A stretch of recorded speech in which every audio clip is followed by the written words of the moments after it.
feel like it's been way too long since the last time I just sat down and talked with you guys.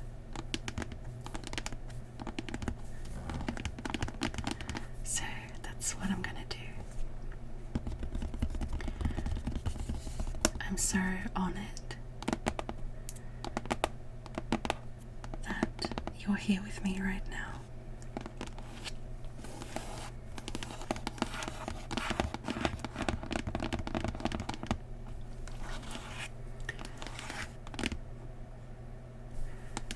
I'm testing out using a different filter to record with.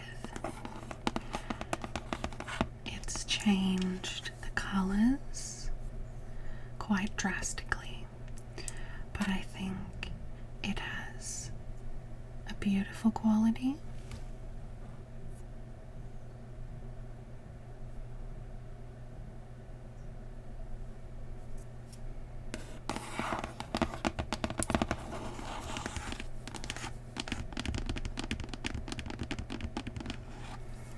I made a whole video on this game, the Tea Dragon Society.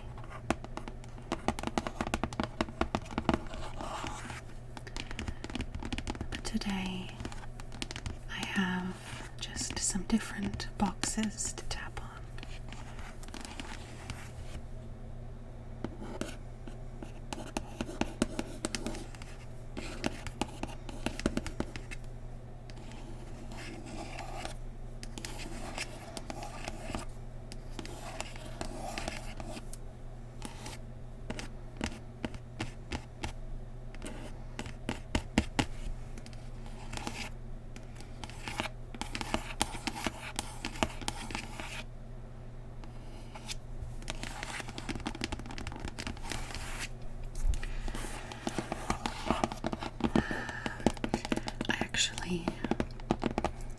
Wrote down a few topics to talk about so that I don't forget.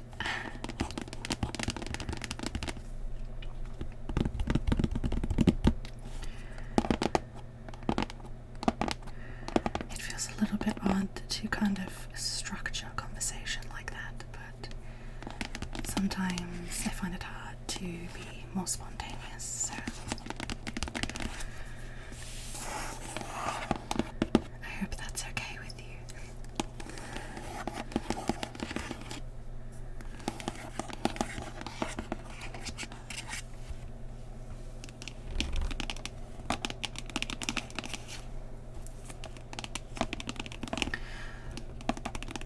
So I wanted to talk about my diagnoses. If you've been following for a little while, this is probably not news to you.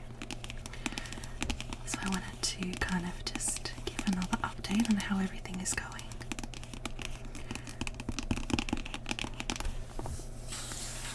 So if you don't know, about 4-5 months ago, I was diagnosed with autism and ADHD.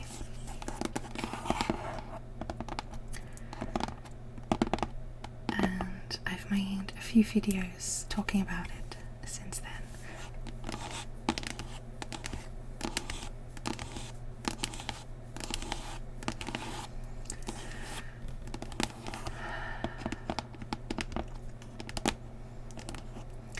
I have continued to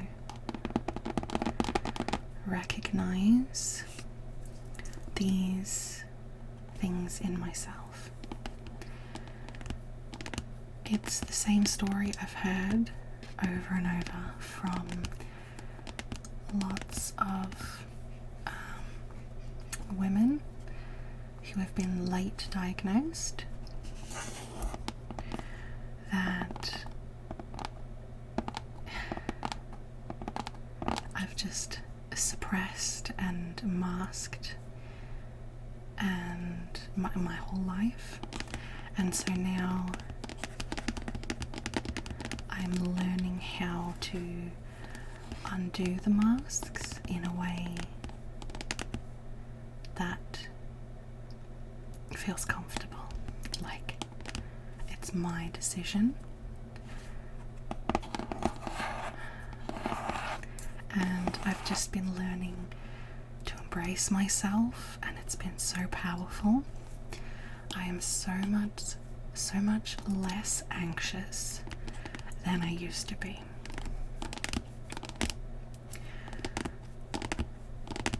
I feel like I'm still very often overwhelmed, but I think learning that like a lot of my anxiety was stemming from the need to be perfect, the need to present a certain way and to not make any mistakes. I think realizing that that's the root of a lot of my anxiety has really helped me to feel better. And if I'm able to embrace my newfound identity, then I find that I can better allow myself to just relax and to just be.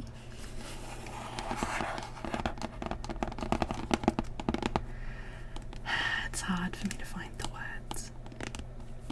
I still get anxious.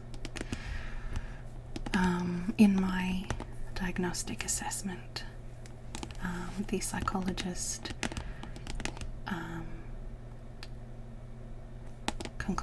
came to the conclusion that I still fit the criteria to keep my anxiety and depression disorders, like the labels, which is fine. I feel like those things I can carry with me and not let define me.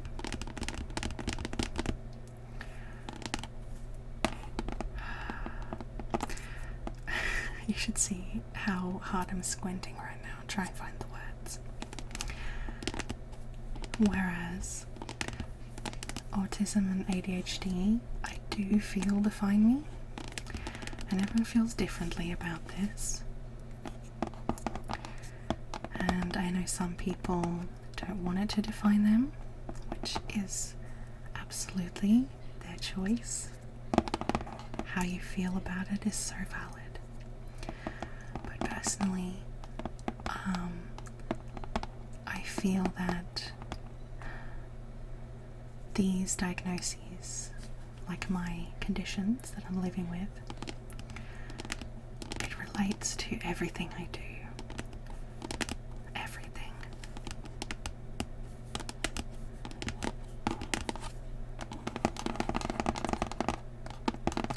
Having said that, there's such a duality to it, and even though on the one hand I embrace it fully, there is still a part of me that doubts, and it makes me feel ashamed sometimes.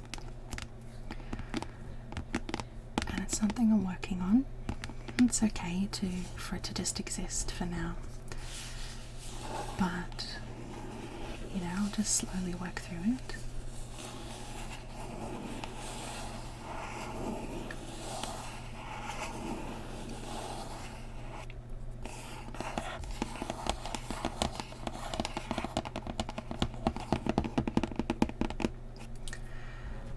It feels scary to tell people about my diagnosis, and it was something that I actually talked to my therapist about. I may have mentioned this before because this was way back at the start, and she helped me to accept that it was mine. My diagnoses are mine, and I don't have to tell people if I don't want to.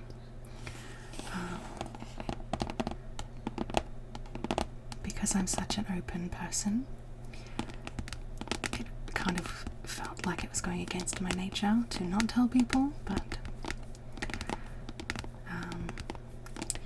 she pointed out that at the time, if I wasn't exactly sure what it all meant to me, then how was I supposed to tell other people? But I feel more sure now, so I feel like I could maybe tell people, and I told the people in a social group that I'm in, and I felt like it was a safe space, and I just wanted to celebrate, I guess. It still felt a little bit weird to say the words out loud, but it was good.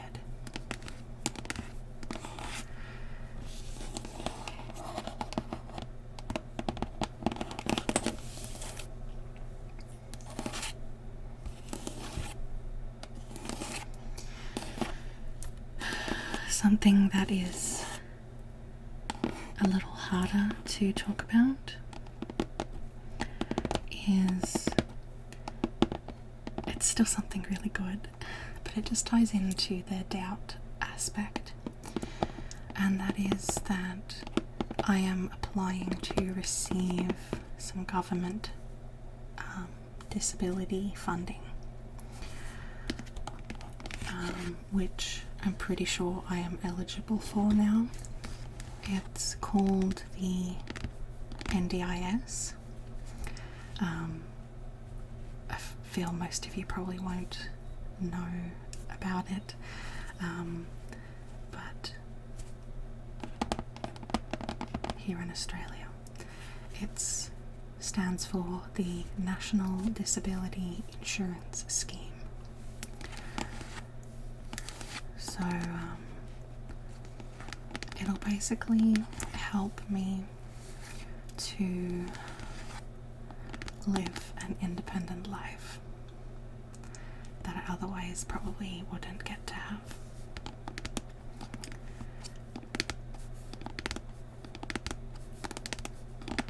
Independent and healthy in all senses of the word. So I have a meeting for that in a couple of days, just in 2 days. Maybe it will have already happened by the time this comes out. So it's going to be like an hour and a half, I think, this meeting, to talk about my life, basically. And it's kind of scary because everything is riding on this. So yeah, hopefully it goes well. It's kind of difficult to talk about because it feels weird to accept help, and like I said, there's a lot of self-doubt, and I have to fight against my own internalized stigmas. As much as I hate it, social conditioning is very powerful, and I feel like I'm not like disabled enough to warrant it. And even though I know that it's good and I know what my struggles are, I do worry a bit that people might think badly of me. That's kind of one of my inner demons at the moment. So I'm working on it. And this funding has the opportunity to be so good. If I can do well in this, it's basically an interview. If it goes well, then hopefully I will get assistance with housing, like I'll be able to move out of my parents' house, which is like gonna make a huge difference in my life, just to be independent.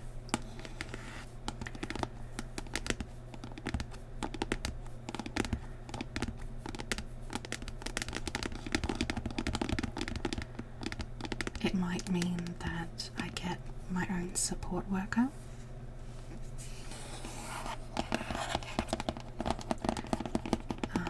I would love, I mean there's lots of things, but at the moment what I would really love help with is just general like household stuff, organization and cleaning and just keeping on top of everything.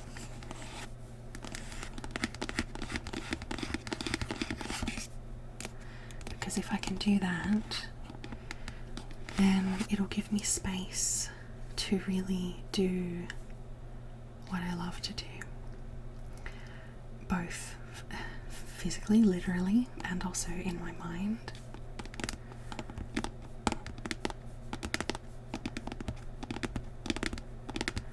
Because with severe executive functioning difficulties, and I have learned that, like from the psychologist, that I do have very severe executive functioning difficulties.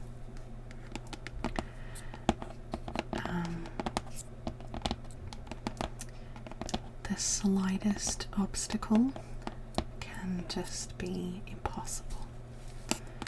So it can take so much effort to build up the momentum to like start recording a video. A lot of the time, if I record one video, I'll often record like at least 3 while I'm in the zone.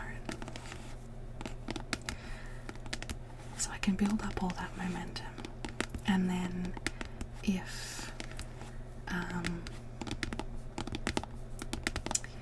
my phone isn't charged, let's say, or there's some noise from the neighbours, or my desk is too untidy to like actually work on, then that's it. I'm done, and I can't work through that. It's very hard to explain.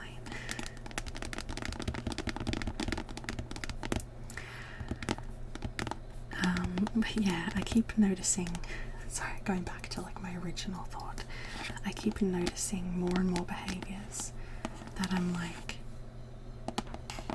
this explains so much. Like I wouldn't have noticed this behaviour before, but now that I know what it is, I can recognise it. I had what can only be described as a meltdown just before this, because like I said, I gathered up, it took so much effort, it took so long to like work my way to making this video, and the neighbours were doing like brush cutting like next door, and they would not stop. It went on for hours. I think it was like maybe at least 2, maybe like 3 hours. And as well as not being able to record this video, I also was so overwhelmed by the sound of this machine, and I ignored it, and then eventually I could not take it anymore, and I just felt like I was going to explode out of my own body. Like I couldn't hold it in and I was on the verge of tears, and so I went down to the house, and thankfully my mum was awake, and I just like was in hysterics, just like, I can't do this, I can't take it, I can't stand the noise anymore. And so we played a game, like a little board game, and that really helped, and I felt so much better. And then I came back up to my room and the neighbours had stopped making noise, so I thought I'd give it another go, and here I am.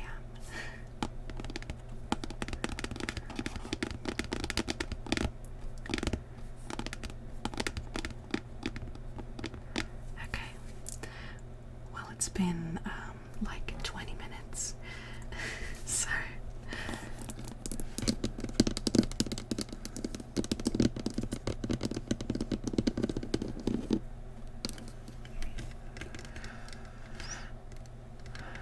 I have this wooden jewellery box.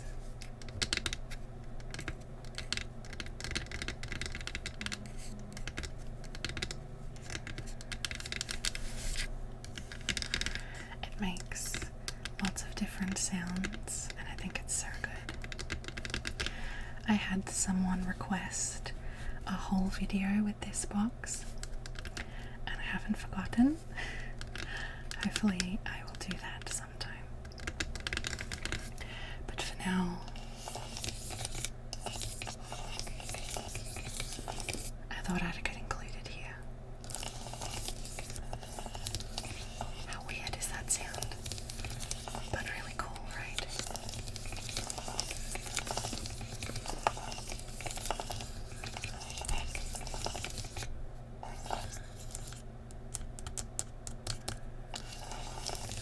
I think because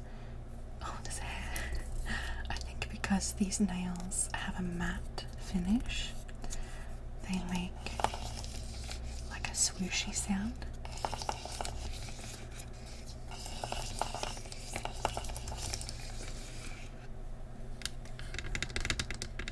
And the sigh.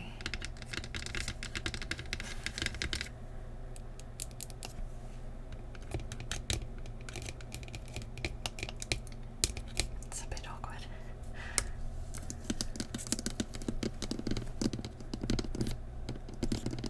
And the top, I think that sounds really nice. Especially when I tap like this. This is nice too.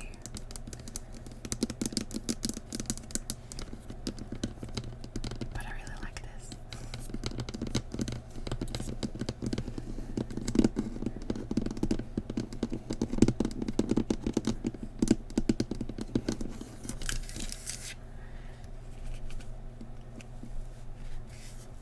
We have a little glass window. Please excuse the dust. I couldn't get it clean no matter how hard I tried. And then the back. Excuse, I had this taped up for when I moved. The back is like completely different.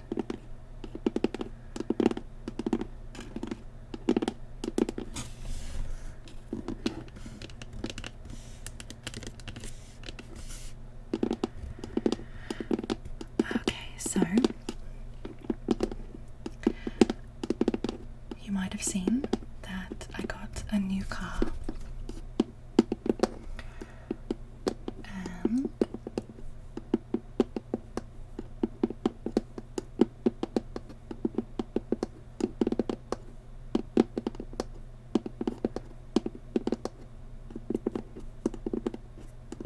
got lost in the sounds for a moment.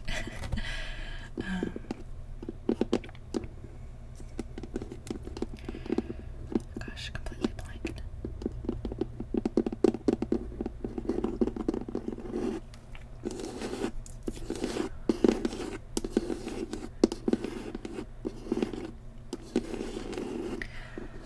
So,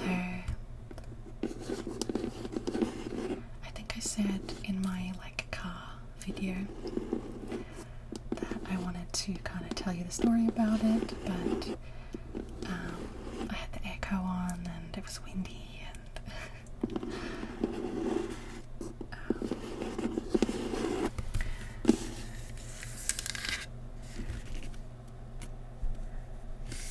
so was through, I got a grant type thing. There was a program that was run through it was like a government program, through like the vehicle, it's called Vic Roads, the vehicle and roads like council type organisation, and they ran this like campaign thing where their goal was to get old unsafe cars off the road and get young drivers into more safe cars. So they had, I had to apply, and I actually applied last year but didn't get in, and then I applied, well, not last year, the year before now, and then I applied last year and I did get in. So you trade in your old car so that they can scrap it, get it off the road, and they give you $5,000 to put towards a newer, safer car.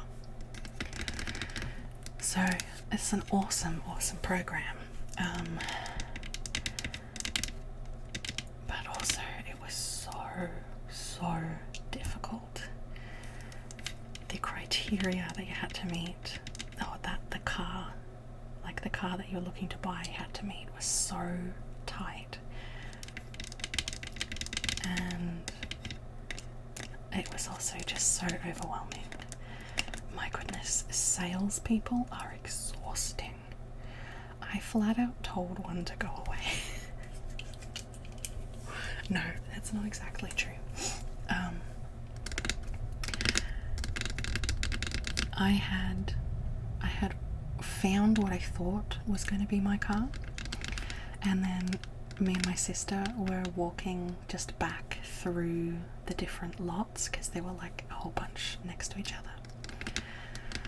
We're just walking back through to get to our car, and this one guy wouldn't leave us alone, and he was just like, oh yeah, but what car were you looking for? Like, I can show you. And we're like, no, we're just on our way back to our car. And my sister was trying to like be polite, and you know, we've actually already looked around, thank you, but, and he's just like, yeah, but you know, tell me, like, he just wouldn't let us leave, and he was a real, like, gross, he was just a real sleazy guy. So I was just like, I'm sorry, but we're leaving, and just turned around and walked away. And it felt so out of character for me, but I could not, I had no energy for this man. I was so exhausted, because this was after like a full day of looking for cars.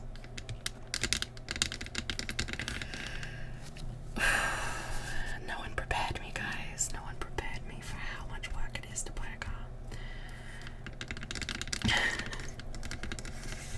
So I mentioned I thought I had found the one I was going to buy.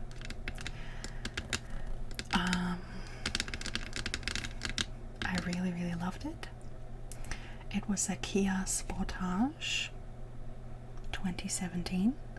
It was beautiful, and I really loved the idea of an SUV that was compact and that I felt comfortable driving in. I just loved it. But there was an issue with financing, and this guy, like the financing manager, sorry, I haven't moved.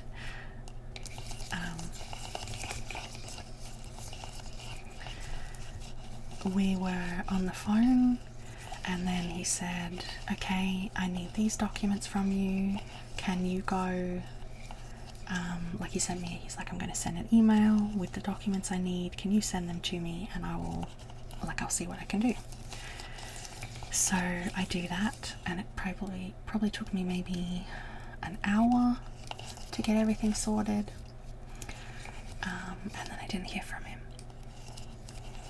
And then the next day I sent him a text just saying, you know, how's it going? And he said he hadn't gotten to it yet, but he would. And then another few days went by and I still didn't hear from him.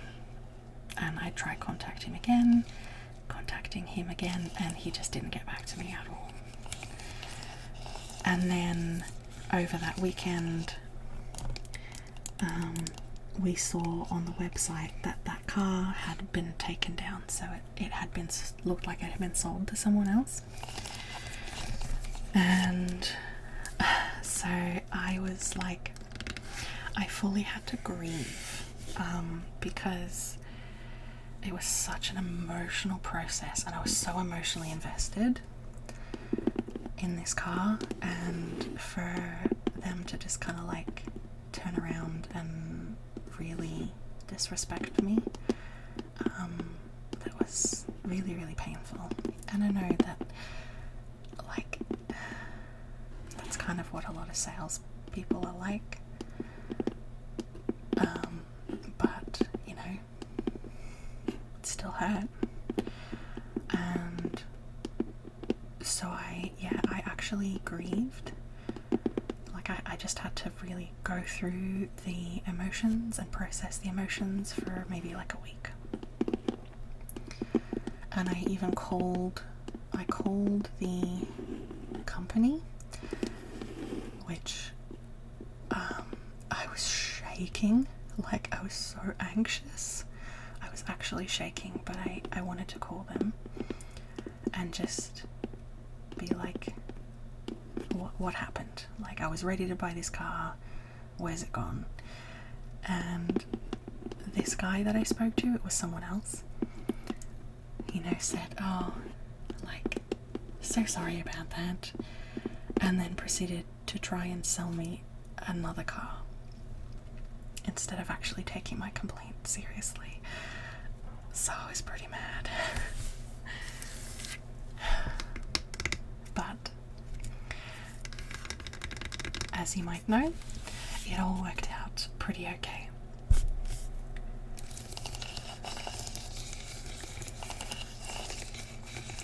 I have a beautiful new, not brand new, but a Mazda 3, and I love it. I'm so happy with it. It's more expensive, which is stressful, but I'm trying to be positive.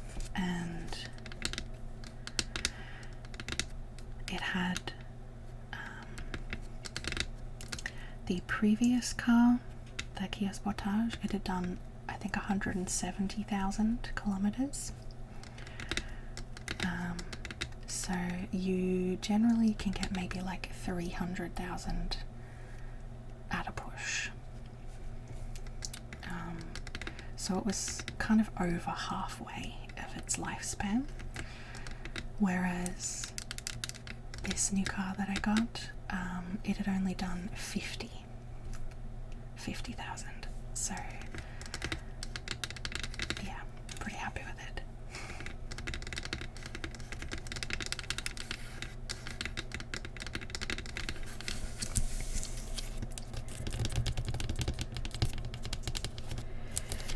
And it's my dream / goal that I'm really trying to work towards is to move to the state of Tasmania, and it's kind of like a really beautiful thing and a comfort that I have this really good, solid, new, reliable car that's gonna hopefully be my companion on that like little stage of life.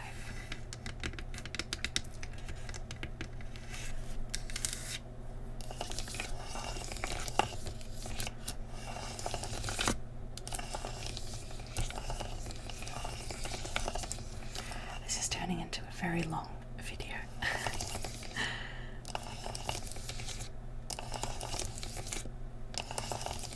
Okay.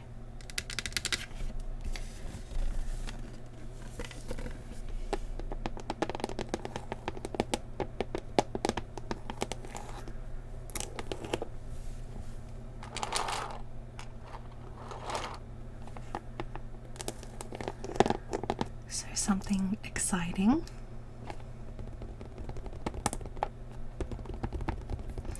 It's actually my birthday this week, and I have planned a little trip. It was very last minute, but I've planned a trip to visit a zoo.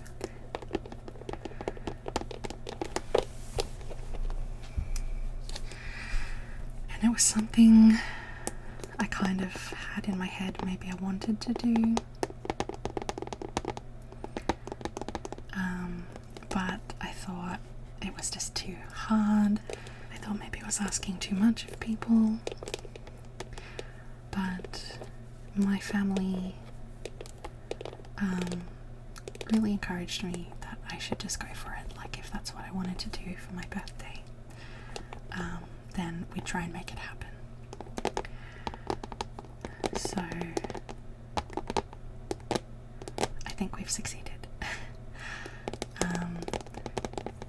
So I'm going to travel with my friend and my sister, and we're going to stay for 2 nights and just spend a whole day visiting the zoo.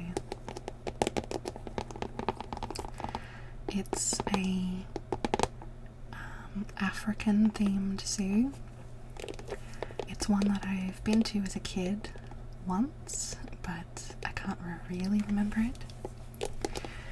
And there's it's got a safari. There's a free version where you kind of just hop on the bus and it just takes you around on a specific route through the open range. And then there's the deluxe version, which my family has bought for me, which is really sweet, which is more of an up close and personal tour with a maximum of 20 people, and they actually take you around up close to the animals, and it's just more of an intimate experience. So I'm super excited about that. I'm going to take my camera and hopefully get some really good photos.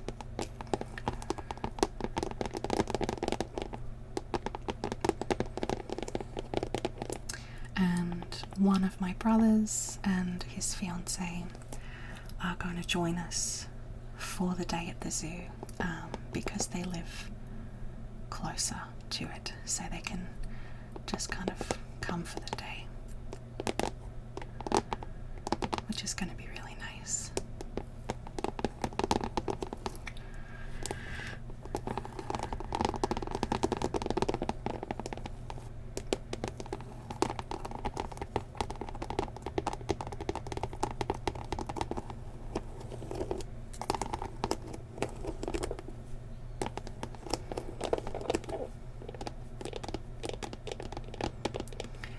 The place we're staying, we got a little Airbnb,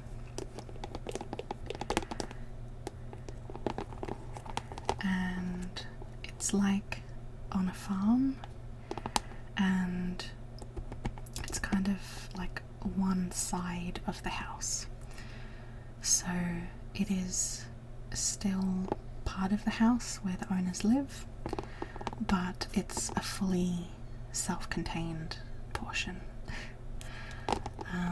So it was described that there are horses and alpacas and like a giant pig, and like none of these things are super unusual for me, but still really exciting. Like, it's just gonna add some extra joy. And apparently there's carrots that the owners leave in the fridge for us that we can use to go and feed the animals. horses. So that's really cool.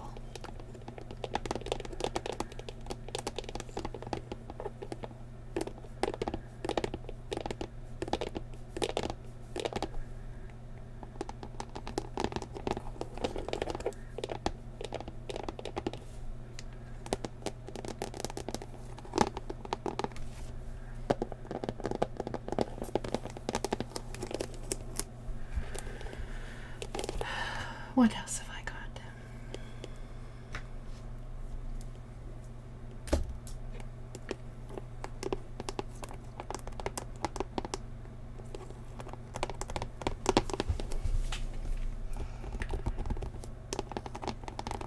Oh yeah.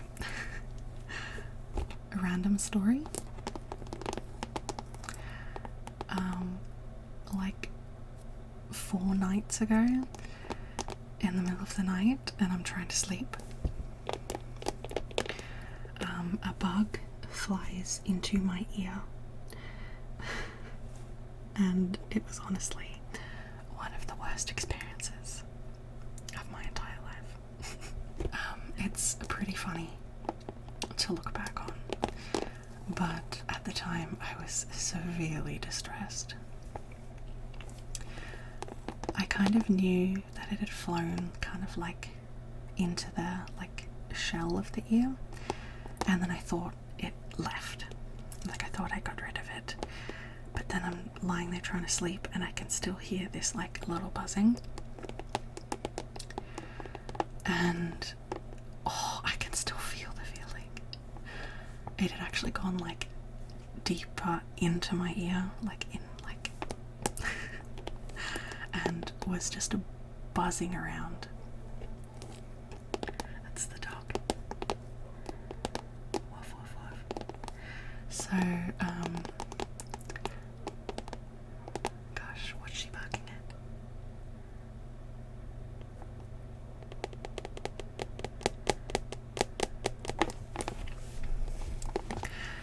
So I knew I needed assistance, so I got up and started walking down to the house, because my room is like, I don't know, it's like a room separate to the house.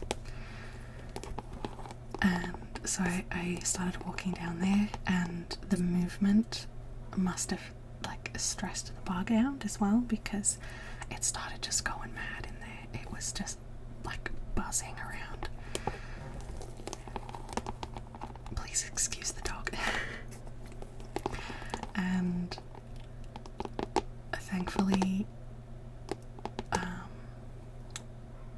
my mum was awake, and I went and my face, I don't know what my face was doing, but all I did was kind of walk in and just say, help, I need help. And my poor mum, I think I gave her such a fright, and I'm like, there's a bug in my ear, and she didn't really know what to do. She's like get your sister. And so I went to my sister's room and was like, help. And my sister just went into like full calm mode. Like, she's just like, my sister is in distress, I've got this. She's so good at doing that. And so she got me to lie down and got a syringe of water and like syringed the water into my ear, and it flushed the bug out. Worked really well.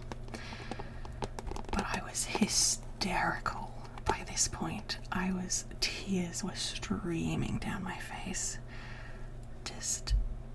I had never experienced a sensation like this before. Like,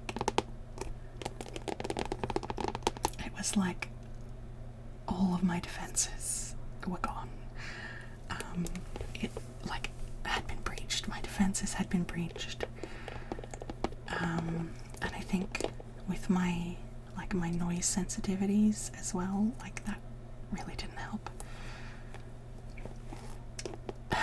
So anyway, I was just like lying there sobbing, and I just remember like my sister was like, you know, lie on your back, and I'm just like, are you sure? She's like, yes, I'm sure. Anyway, we really laughed about it afterwards. But I had to get one of Mum's headbands, like a warm headband, and put that around my head and over my ears so that I could sleep. Okay.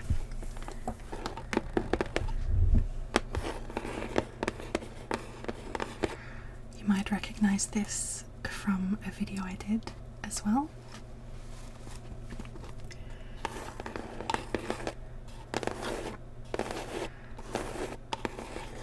It's a kids play set, a wooden meal kit, and it's got taco and lettuce and a recipe card, tomatoes, lemon, oh, it's a lime actually, and it looks gross because of the filter.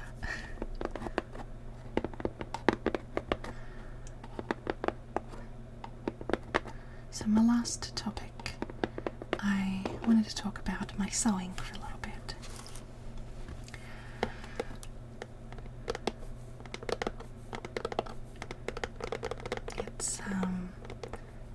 It's been like a little obsession of mine, and I kind of like go in and out of obsessions, and so I haven't actually sewn for maybe a couple weeks now, but that's okay. I'm sure I'll get back into it. And I've just been loving it so much. I was thinking of making a video showing you the things that I've made. Got some good fabric scratching. I've really grown to love fabric scratching.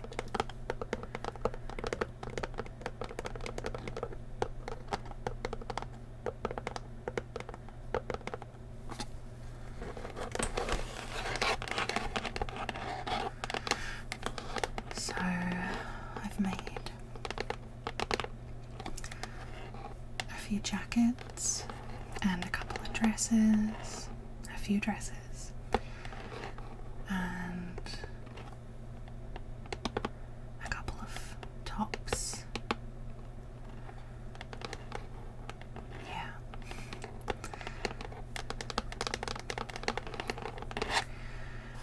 There's like a artisan festival coming up in my community,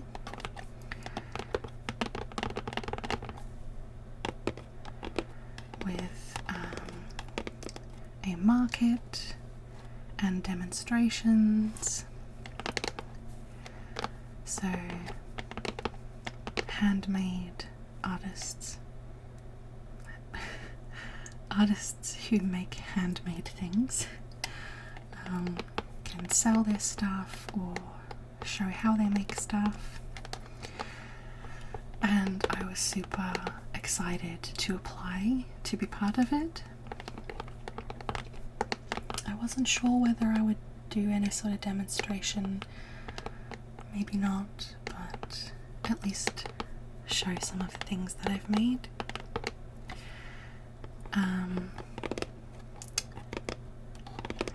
But as I was kind of working on filling out the application, a thought popped into my head that I hadn't really considered before. And since I'm using, so far I've been using patterns that I have purchased to learn how to sew and to make my clothes.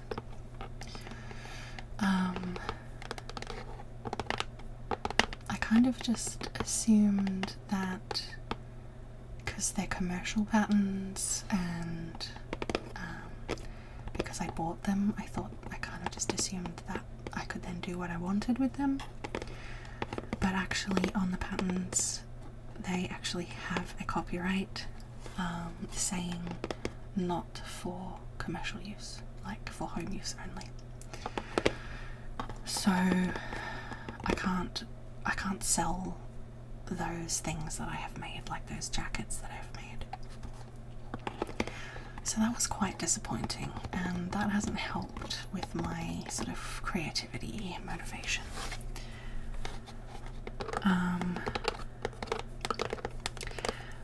But I've bought a couple of short courses. One is teaching how to design clothes using the draping method. So using a mannequin and draping the fabric over the mannequin and then like pinning it in place and creating clothes that way. And then sewing it, of course. And then the other short course is like a beginner's guide on how to draft your own patterns. So I am quite excited about those. I just have to do them. But they're there for me when I'm ready. So that's kind of my next step at the moment, is to try and do like branch out from using commercial patterns and start making my own, because I really would love to sell the things I make. I never thought that I would be into sewing. It actually came as quite a surprise. You might remember it all started because June last year there was a medieval festival, and my dress that I bought, because I really wanted to dress up, and it's the only time I've ever like worn a costume but I really wanted to dress up, me and my friend. And the dress that I bought online was garbage. It was it didn't fit, first of all. It was way too small. And yes, I did check the measurements, like the measurement guide. And it was the cheapest, nastiest fabric. It was like a tablecloth, like one of those like plastic, kind of fabric plastic tablecloths. So I just got really inspired and I was like, I'm just gonna make my own. So I did. I did in 10 days. I had never sewn any piece of clothing before. I hadn't sewn anything since I was a kid. And I made this dress in 10 days and wore it. And then, yeah, I just kind of kept looking for things to make after that. And it became a real passion to design. Like, I know I'm using a pattern, but there's still a lot of design that goes into it. Yeah. And before that, even, like maybe the last couple years, my mum and I got into watching a show called The Great British Sewing Bee, and we love that show. Even if you don't like sewing, it's still really fun to watch, and it's very just chill and wholesome. Like, it's not super dramatic, like a lot of competition shows can be. And I think there's 9 seasons. Anyway, so even if you don't like sewing, it's great. But over watching it, like, sometimes I'd just be like, oh, wouldn't it just be amazing to make something like that? So it was a source of inspiration for me.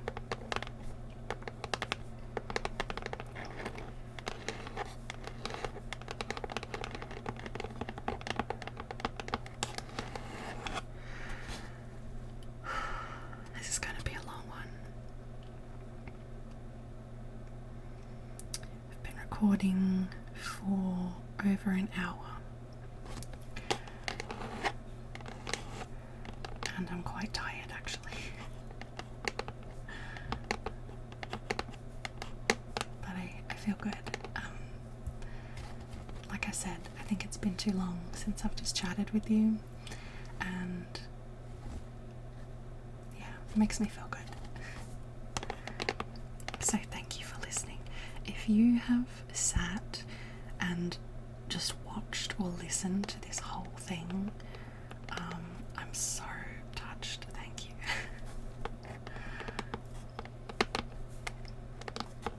But even if you haven't, if you've just like watched a little bit of it, then like still thank you. Like, the fact that anyone is here at all is just really beautiful to me, and I appreciate you more than I can say. And thank you for your encouragement as well. I understand if you don't want to comment, totally fine. But yeah, just a little thank you to the people that do comment, and I just want to say that they really warm my heart and I appreciate them.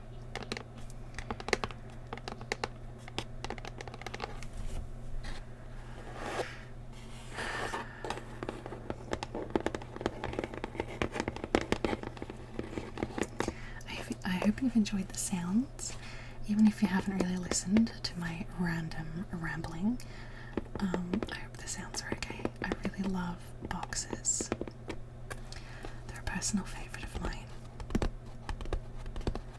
Oh, I should have been doing fingertip tapping. Finger pad. Oh well.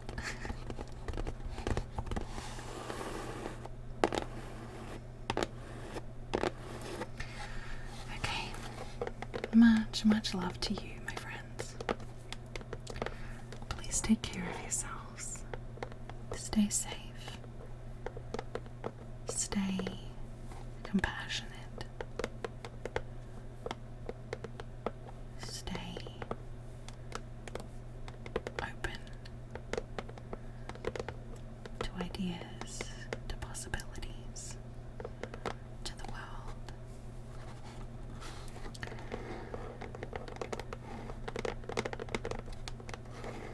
Stay full of love for others, for yourself.